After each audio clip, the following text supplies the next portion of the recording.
YieldMax is moving its single stock option income ETFs to a weekly distribution rhythm and splitting them into two groups. Group 1 declares every Tuesday, goes X record on Wednesday and pays Thursday. Group 2 declares every Wednesday, goes X record on Thursday and pays Friday. The new cadence kicks off the week of October 14th to 17th, 2025. That's Tuesday the 14th, Wednesday the 15th, Thursday the 16th, and Friday the 17th. Target 12 trademark ETFs are the exception. They stay monthly, declared on the first Tuesday of each month. One more logistics note. Since the US moved to T+1 settlement, the X date and record date often land on the same day. That means you generally need to own before the X date to snag that week's distribution, and prices typically adjust on X date by roughly the distribution amount. Again, not advice, just mechanics. Weekly doesn't magically increase total yield, it just slices the same pie into more pieces. Your cash shows up more frequently, which feels smoother for bills or budgeting, but the underlying strategy and its trade-offs hasn't changed. Most YieldMax single stock funds use options-based exposure. Think synthetic covered call style overlays to generate distributable income tied to a specific name. They don't directly own the underlying stock or ETF, and you're not entitled to that company's dividend through these funds.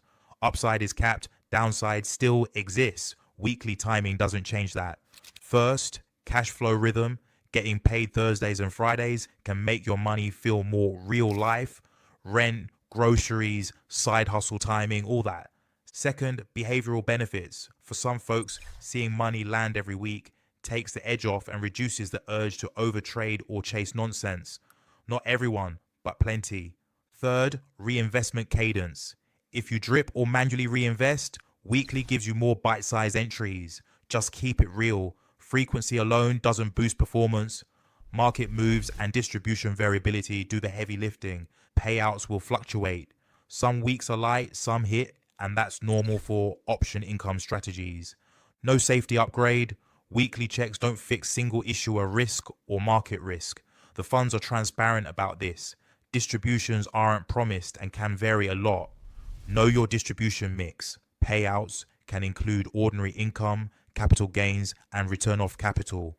Return of capital is a tax label that reduces your cost basis. It's not automatically bad, but all distributions, including ROC, reduce NAV. If a fund keeps paying more than it earns over time, NAV trends down. That's why we monitor the mix and the fund's total return. Tax administration.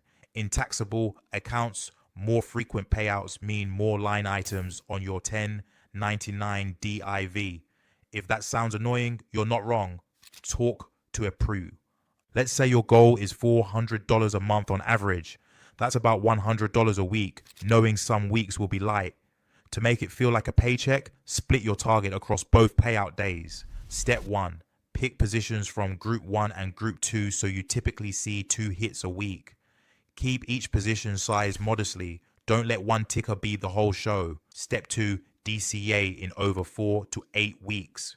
You don't need to rush your entries. Weekly distributions will still be there next week. Step 3. Add a smoother, a more traditional monthly payer so you've got a base layer beneath the weekly noise. Examples a lot of people look at: JPI and JEPQ both aim for monthly distributions, or QYLD also monthly. If you prefer a different cadence for balance, SC is a quarterly payer. These are examples, not recommendations. Always check fees, fit, and risk. Step 4. Park a cash buffer of 1 to 2 months of your target distributions. If a few weeks come in skinny, your bill's still clear and you won't be forced to sell at the worst time. Step 5. If a week pays more than you need, auto reinvest the extra. Quiet compounding greater than loud guessing. Because of T+1, many ETFs show X date and record date on the same day. The move that keeps it simple: plan to own before X date for that week's payout. Also remember, on X date, the price usually drops by roughly the distribution. That's the math, not the market being mean. Every quarter, give your setup 10 minutes. Are your average weekly payouts close to your target? Is ROC persistently high and NAV trending down?